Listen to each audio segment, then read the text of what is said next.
I'm Joanne and I came in from Mankato, Minnesota. Over 28 years at the same job. I'm in design and engineering. I have to do that every day, and so I need to do that in life.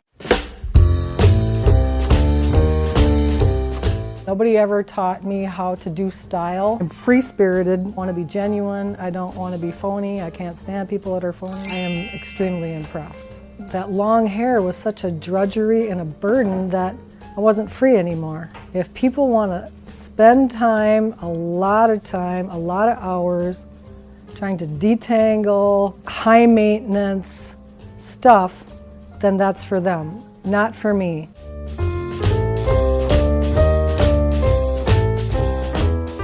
This is the beginning of my new beginning. You brought out me. Look out.